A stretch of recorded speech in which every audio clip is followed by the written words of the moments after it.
Assalamualaikum warahmatullahi wabarakatuh. Halo, kita dari kelompok 3. Di sini kita akan menjelaskan sedikit materi tentang etika dalam organisasi dan profesi. Sebelumnya, perkenalkan anggota dari kelompok 3 diantaranya yaitu Ajeng Siva Cahya Kamila, Bintan Abhani, Ceta Fayola Adarani, Erni Amelia Triapsari, Lupna Kumailia, Nazwa Natania Maulidia, Putri Mauliani, Salwa Zakiatur Rohmah, dan yang terakhir Taskia Dwi Larasati. Yang pertama yaitu definisi organisasi. Secara bahasa, organisasi berasal dari bahasa Yunani yaitu organon, yang berarti alat bantu atau instrumen. Apabila dilihat dari asal katanya, organisasi berarti alat bantu yang sengaja didirikan atau diciptakan untuk membantu manusia memenuhi kebutuhan dan mencapai tujuan-tujuannya. Sedangkan secara istilah, organisasi adalah sistem sosial yang dikoordinasikan secara sadar dengan aturan yang telah dibuat dan disepakati bersama untuk mencapai tujuan tertentu. Kemudian, organisasi memiliki beberapa unsur, yaitu yang pertama, tujuan, yang kedua, pembagian kerja.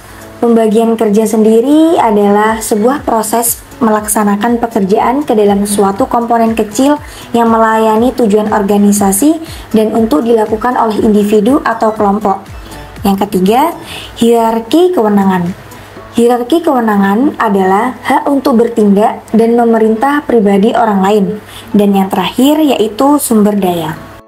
Efektivitas organisasi. Dalam memenuhi tujuan organisasi diperlukan efektivitas dalam organisasi. Hal ini berkaitan dengan yang pertama, efektivitas individu, yang mana bergantung dari perilakunya terhadap kelompok. Yang kedua, efektivitas kelompok, yang bergantung dari kohesivitas atau kepaduan, kepemimpinan, struktur, status, peran, dan norma yang ada pada kelompok kerja. Yang terakhir yaitu efektivitas organisasi, yang bergantung dari lingkungan, teknologi, strategi, pilihan, struktur, proses, dan budaya organisasi. Lalu ada etika dalam berorganisasi. Yang pertama, memiliki niat dan tujuan yang mulia. Yang kedua, amanah. Yang ketiga, saling tolong-menolong. Dan yang terakhir, berkomunikasi dengan baik. Definisi profesi. Yang pertama, menurut ahli George, profesi adalah pekerjaan yang dilakukan sebagai kegiatan pokok untuk menghasilkan nafkah hidup dan yang mengandalkan suatu keahlian.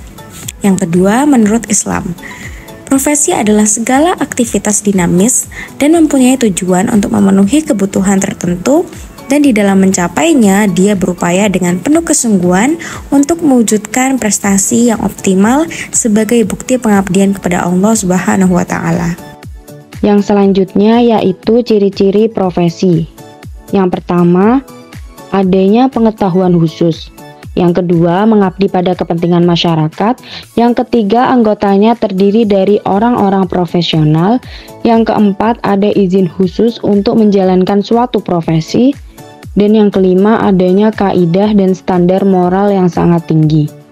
Lalu tujuan profesi yaitu untuk keridhaan Allah Subhanahu wa Ta'ala, memenuhi kebutuhan hidup baik primer atau daruriyat, sekunder atau tahsiniyat, tersier atau hajiat, memenuhi nafkah keluarga untuk kepentingan amal sosial serta kepentingan ibadah dan menolak kemungkaran.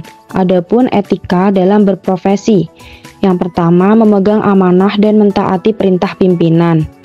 Seperti halnya organisasi. Dalam berprofesi juga terdapat pembagian kerja, baik manajer atau kepala divisi yang merupakan pemegang wewenang tinggi dalam profesi.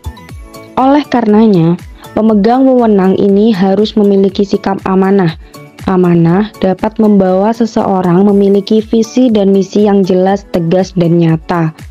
Dalam sebuah pekerjaan, manajer merupakan penguasa yang berwenang. Jika penguasa melakukan pekerjaan dengan baik dan tidak menzolimi orang lain, kita diharuskan untuk melakukan perintahnya.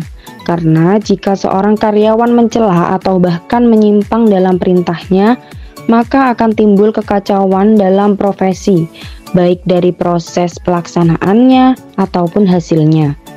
Yang kedua yaitu etos kerja yang tinggi. Etos kerja adalah motivasi dan dorongan untuk bekerja yang menjadikan seseorang lebih maksimal dalam pelaksanaan kerjanya. Etos kerja dalam Islam adalah cara pandang yang diyakini seorang muslim bahwa bekerja itu bukan saja untuk memuliakan dirinya, tetapi juga sebagai bentuk suatu nilai ibadah. Yang ketiga, yaitu prinsip yang kokoh dalam profesi. Sebagai agama yang menekankan arti penting amal dan kerja, Islam mengajarkan bahwa kerja harus dilaksanakan berdasarkan beberapa prinsip. Di antaranya, yang pertama, profesi dilakukan berdasarkan pengetahuan, keahlian, tekun, sungguh-sungguh, jujur, amanah, penuh tanggung jawab, dan turut saling menjaga persaudaraan. Yang kedua, profesi atau pekerjaan dilakukan dengan semangat dan etos kerja yang tinggi, berorientasi kepada mutu dan hasil yang baik, serta menghindari larangan-larangan dalam agama. Yang ketiga, pekerja ialah orang yang berhak mendapatkan imbalan atas apa yang telah ia kerjakan. Dan yang terakhir yaitu profesi, kerja, atau amal adalah bentuk eksistensi manusia. Sekian dari kelompok kami, terima kasih. Wassalamualaikum warahmatullahi wabarakatuh.